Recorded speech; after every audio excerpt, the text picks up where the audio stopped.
Welcome to Unfrazzle, a podcast for solo business owners with a big vision who are ready for a kinder, more sustainable approach to productivity. I'm Louise Miller, and each week I share bite-sized insights to help you step away from the hustle, stop faffing and stay focused so you can make your brilliant ideas happen and make a bigger impact in the world. Before we dive into today's episode, if you enjoy what I'm sharing here on Unfrazzle and you'd like to support the podcast, you can buy me a cuppa by going to buymeacoffee.com/Louise Miller and making a one-off donation. I'll pop a link to that in the show notes. Okay, grab yourself a cuppa and let's get started. I don't know if you've noticed, but it often seems like we're all trying to do everything, drowning in options, not just around business, but around how to human, whether that's to do with parenting, what food we should and shouldn't be eating, relationships, even what to watch on TV. Things happen and change so fast. The FOMO and constant comparison are real. There are so many inputs, so much noise. It is very easy to get swept up, trying to do all of the things and never feeling it's enough. And when you're buffeted around like that, you're not making the impact you could be making because it becomes all about appearances and shoulds and absorbing other people's version of success. Which means it stops being about you, who you are, what you want, where you shine. And when that's how you're living your life, what does that look like? Well, it could be that you spend loads of time churning out content to feed the algorithm, which is preventing you from spending time diving deep on a subject which would actually suit you better. Or it could be that you're running loads of small offers that have been cobbled together over time when actually your biggest impact would come from going all in on something bigger. That's what happened to a client of mine a few years ago. She doubled her income when she let go of all of the small things and honed in on something bigger. Or it could be that you're running a business that's actually doing perfectly fine, but because you're not having consistent 10k months, you think there's something wrong and you're unable to celebrate your success. Or maybe you're buying all of the courses, jumping on all the trends, downloading the freebies, reading all the books, which doesn't move you forward, but actually creates even more overwhelm. So Greg McKeown's book called Essentialism, The Disciplined Pursuit of Less, is the antidote to all of that. It's for people who find themselves stretched too thin, who feel busy but not productive, and who are constantly in motion but are never getting anywhere, and I really love it. The philosophy of essentialism is right up my street, so today I want to share some of the key ideas from the book that I hope will help you set yourself up for a great year ahead. So first of all, what even is essentialism? Well, it's summarised in the book as the relentless pursuit of less but better. So instead of trying to do all of the things and not doing any of them particularly well, and therefore never really reaching the heights of your potential, it's about having a deeper dedication to fewer things. So if you've been to any of my workshops or guest expert sessions, you may have seen me share one of the graphics from the book, and I'm going to attempt to describe it to you as it's a very powerful image, so wish me luck with that. Here we go. So imagine a drawing of a circle representing the energy we have available to us.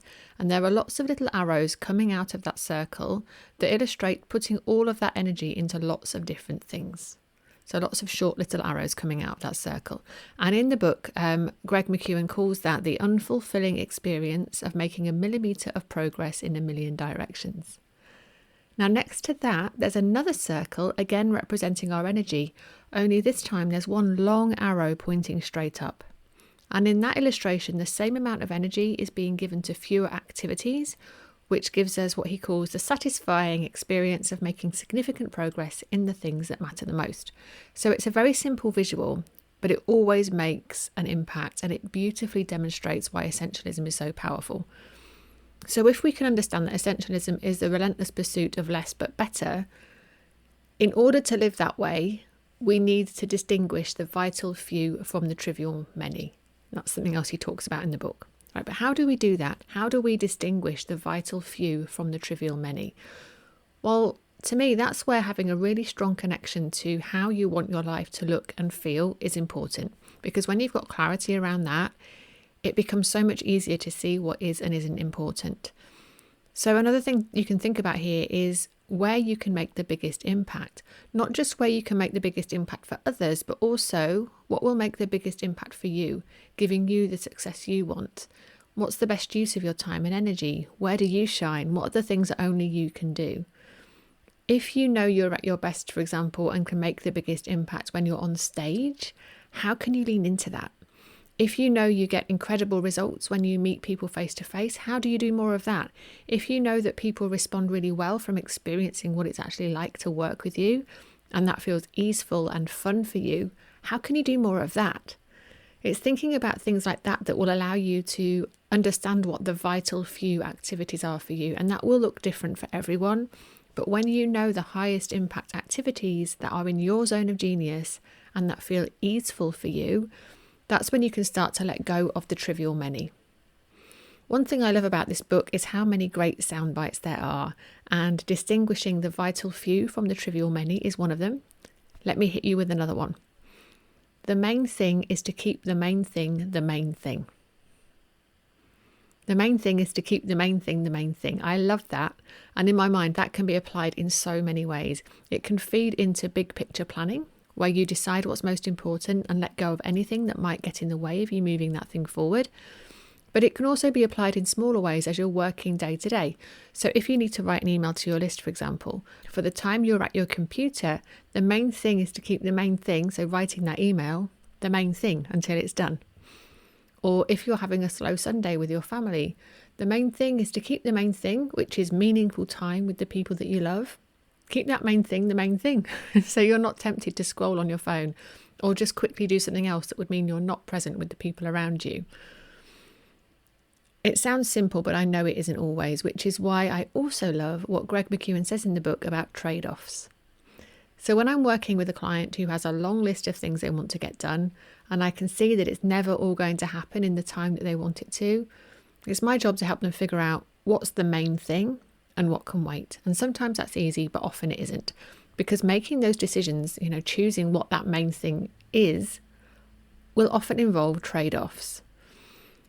And the tricky thing about trade-offs is that they often involve choosing between two things that you want. You want to say yes to both, but you can't. So then what do you do? Now, one suggestion from the book is that instead of asking what you want to give up, you ask what you want to go big on. And I really like that, because I think framing these choices in a more positive and expansive way can make them feel so much more exciting, as you'll start to think about what becomes possible for you when you go all in on one and let go of the other. What do you want to go big on? Don't think about what you want to give up. Think about what you want to go big on. And remember that you can't do everything, right? And that instead of trying to do everything and then making a millimetre of progress in a million different directions, it's far better to intentionally choose what you're willing to dedicate yourself to, so that you can make that significant tangible progress that we talked about when I was describing that illustration to you. So this brings me on to the last thing that I want to share from the book today.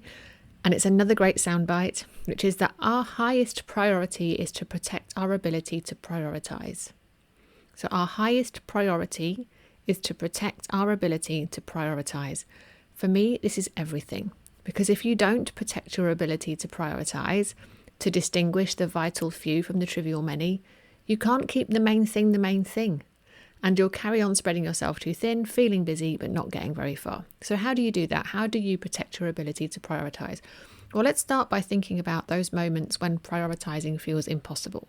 So in my experience, that's when you're exhausted, when you're overwhelmed, when you're feeling frazzled, when you're in panic mode, and your hot executive function is in charge because the stakes feel really high. When you're in fight or flight mode, those are the times when it becomes impossible to choose. So in order to protect your ability to prioritise, you need to intentionally create spaces where that's not how you're moving through the world. And that might look like prioritising sleep and rest, giving yourself space in your diary so that there's time for your nervous system to settle between commitments and you're not dashing from thing to thing. It could be about drinking enough water and eating well so that your brain and body are nourished. And it's also about regularly giving yourself a sense of perspective, like taking that time in the treehouse to reflect on how far you've come, celebrate your wins and notice the lessons. This is all about pausing, lifting yourself up out of the weeds, getting your cool executive function on board so that you can make good, calm decisions that are aligned with how you want your life to look and feel. If your highest priority is to protect your ability to prioritise so that you can keep the main thing and make significantly more progress on the things that matter most, instead of seeing it as an afterthought that you don't have time for, you really do need to prioritise that pause. And I hold space for that, whether that's with my one-to-one clients or in Make It Happen Club. I hold space and can guide you through a process that will allow you to take this kind of essentialist approach to your life, this relentless pursuit of less but better. But whether we're working together or not, I encourage you to think about whether the ideas I've shared today resonate for you. Would you like to introduce a little essentialism into your life? What might that look for you as we start a new year? And I highly recommend the book. It's a great and easy read. I'll pop the details in the show notes so you can go and have a look at that. And as always, I hope that this helps, and I look forward to seeing you again soon. Thank you for listening to Unfrazzle. If you enjoyed this episode, please share it with a friend who needs a dose of calm productivity in their life. And I'd love it if you could leave me a rating and a review, as that will help more people discover this podcast. If you'd like to hear more from me to help you stop faffing and take back control of your time, you'll find a link to join my mailing list in the show notes, and I would really love for you to join us. So thanks so much for your support, and I look forward to seeing you next time.